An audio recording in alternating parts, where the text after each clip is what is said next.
Well, hello there, beautiful people. This is my first video of 2025 already. Happy belated New Year. I have just enjoyed doing nothing, including these videos.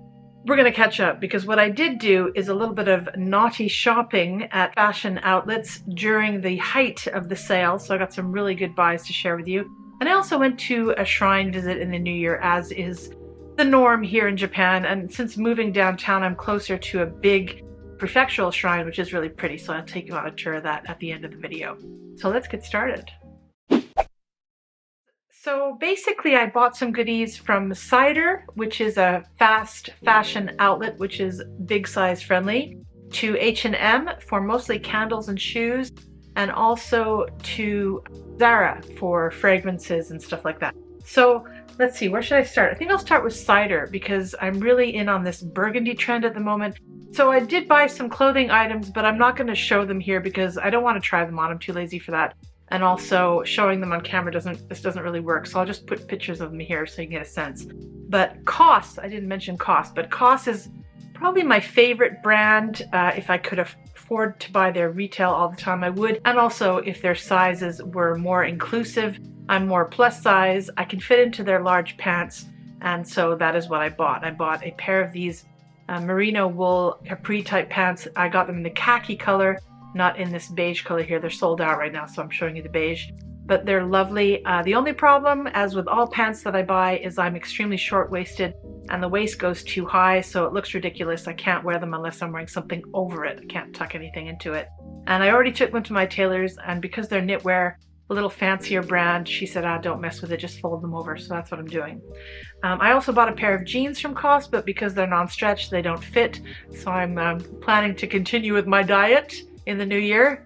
I went over to CIDER and followed up on the burgundy trend.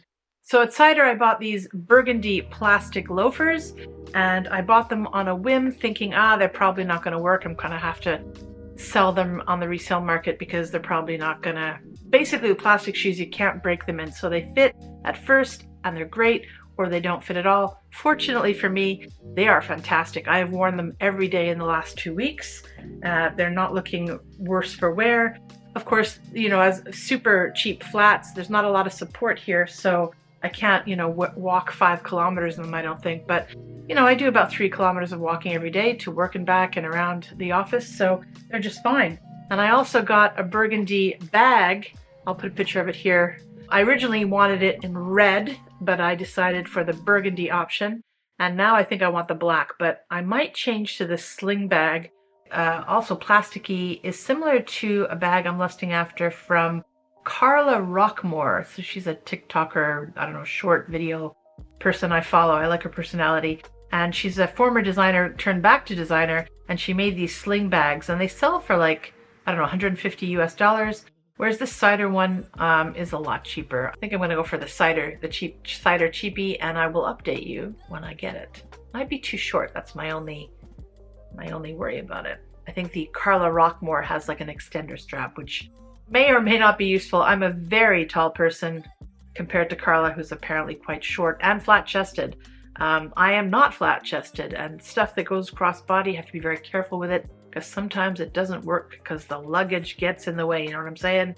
And I also from CIDER got a burgundy pair of pants and my favorite olive color pants here as well. I also got this crochet burgundy knit top, which is a little not perfect feeling. The sleeves are a bit long and the waist is a bit short. I prefer a more tunic length and shorter arms, but that's okay.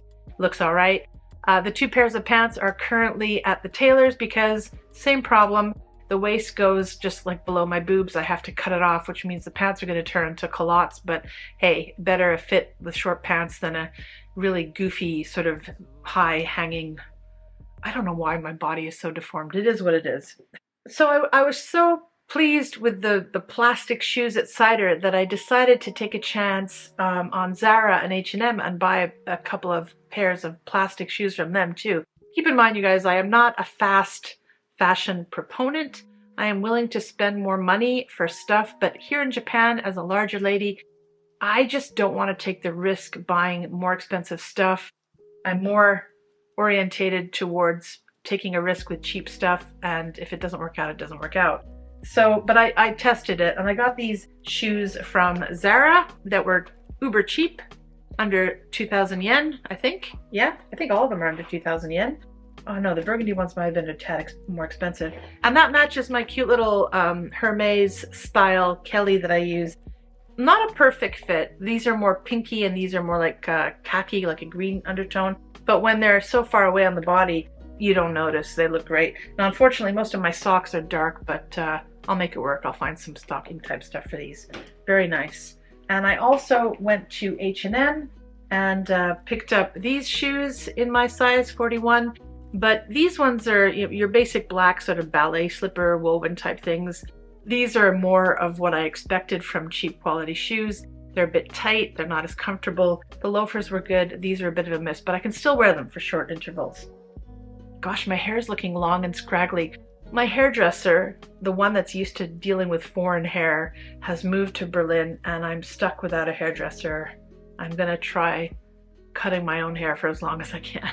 Now, going back to Zara, I picked up these two fragrances, which were in my cart for a long time, Moonlight Whisper and Moonlight Whisper Intense. I'll be reviewing those for you shortly, maybe in a video today. We'll see how much time we have left today. Now from H&M, I bought a lot of candles. First is this one I'm burning now. I already took off the label. I bought 4 of these. They were on sale for 1,000 yen. I think it's close to 75% off. I'm not sure, but 1,000 yen is doable. I think you pay 1,000 yen just for the glasses. I plan to repurpose these as either drinking glasses or for my future candles. Here's the original packaging. And this is just beautiful. It's sweet orange and pink saffron, jasmine, black amber, and a dusty touch of papyrus. But it's called Papyrus Oud, and it does bring a deep oud vibe to it, but I don't feel there is any oud in it. I think it's universally beautiful. And in the same fragrance, I also picked up this huge, 3-wick candle. It's much bigger than I thought it was, and it's a heavy ceramic sort of vibe. Beautiful red. So you got 3-wick going on there. This was a Christmas bear. It smells more cinnamony. It's supposed to be the same fragrance, but it's a bit different. Lovely, lovely. And again, I can reuse these vessels for whatever. Love this kind of stuff in the home. Yeah, very pleased with that. That was, what did I say? Did I say the price? 2,000 yen? Originally 5,000 yen. So very, I think it was like 68 or 58% off. Yeah, anyway, good deal. Also from H&M, this beautiful glass pot. They have a smaller one, but it's more expensive than this was. This was 1,000 yen, and I think it was originally 4,000 or 5,000 yen. So great deal. I am using this to cover my plain white plant pot. It looks gorgeous. Oh, and I got these earrings from H&M as well. So there you go, huge Christmas present haul to myself, very pleased with it. Usually I don't gift presents to family anymore, and neither do they to me. The shipping costs too expensive. You know, only we really know what we want, so we've just said, yeah, let's not do it anymore, and I think we're all happier for it. Buy our own presents. Anyway, let's take you on a trip around my local Jingu or shrine. I went there twice, once at night and once during the day, and I'll just mesh all the clips together. I haven't done that yet, and see what comes out. Maybe I'll do some voiceovers too. Okay, let's go.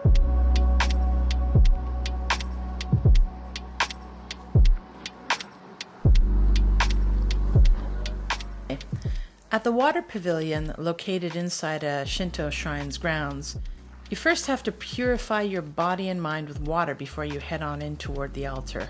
Most people scoop up water with the provided ladle and rinse their hands, and traditionally their mouths too. You're supposed to scoop up water in the ladle with your right hand and pour water over your left hand and then switch.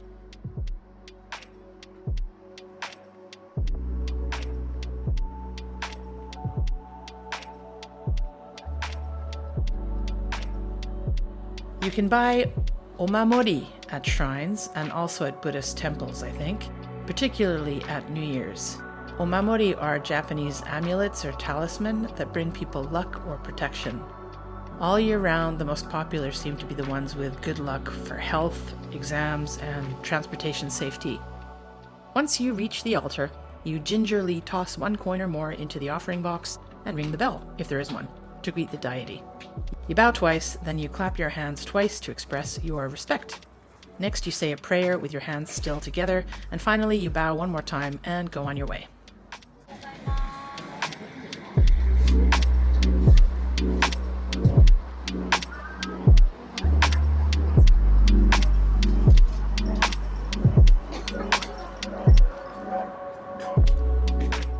At any sort of festival in Japan, you'll likely find rows of stalls selling mostly food. Octopus balls are a staple. And sometimes you'll find other bits and bobs, including activities for youth.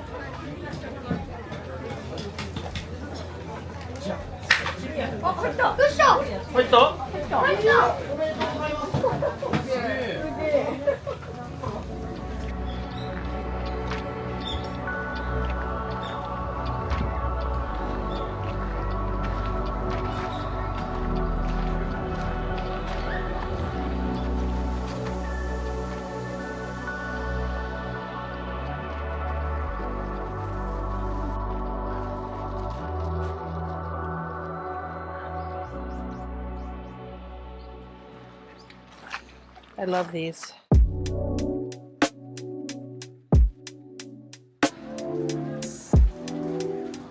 And you're not supposed to touch the ladle directly to your mouth. But I don't see many people drinking the water, if I'm honest.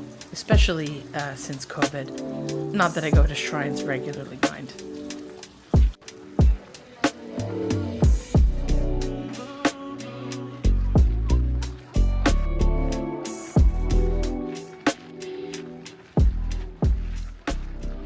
Every shrine and temple in Japan has its own deities and purposes, and as such, they each have their own focus, which determines, generally speaking, what the best omamori for that shrine or temple is.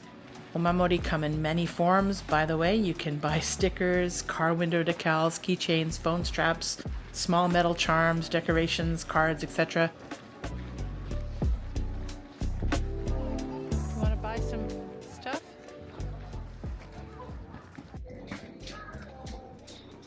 Shrines and temples have designated areas for collecting old omamori for ceremonial burning or other methods of disposal. The shrine employees are burning last year's arrows here, but I also witnessed some people directly tossing theirs into the fire.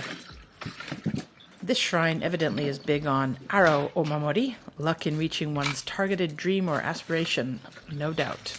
The luck supposedly lasts a year, but there is debate about that.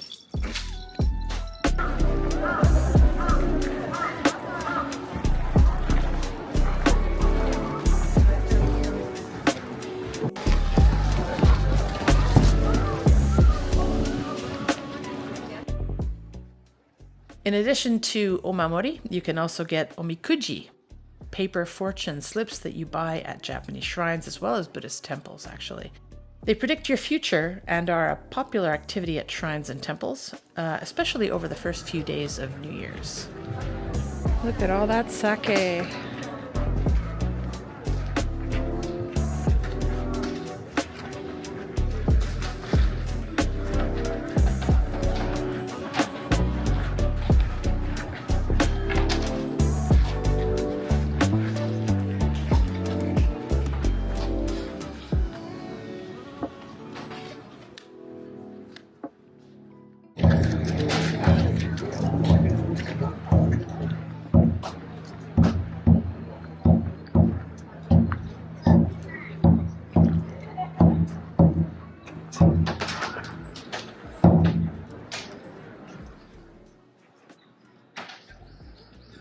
If you get a bad fortune, you can tie it to a tree branch or pole near the shrine to get rid of the bad luck.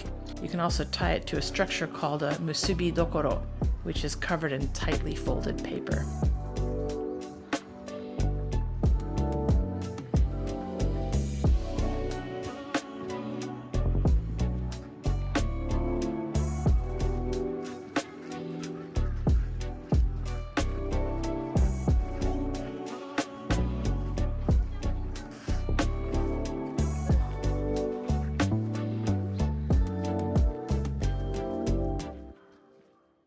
One of my students was working at the shrine. I got her to say something to you in English. Happy New Year! This is a very old building in the shrine complex. I didn't go in, but my friend told me there were art pieces on display there.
Spent some time at a fellow Canadian friend's place with her family and some other mates early this year.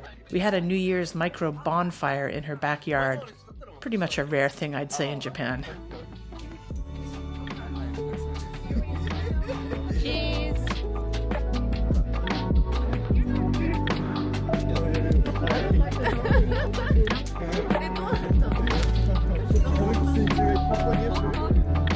Popcornの匂いがするよ。キャンドルの匂い。Well, there you go. Hope you enjoyed the Jingu tour at New Year's in Japan, and I will see you in my next video. Probably gonna dive straight into these guys, Moonlight Whisper. Bye nara. Mwah. One of my friend's sons had a DJI drone. I want one now.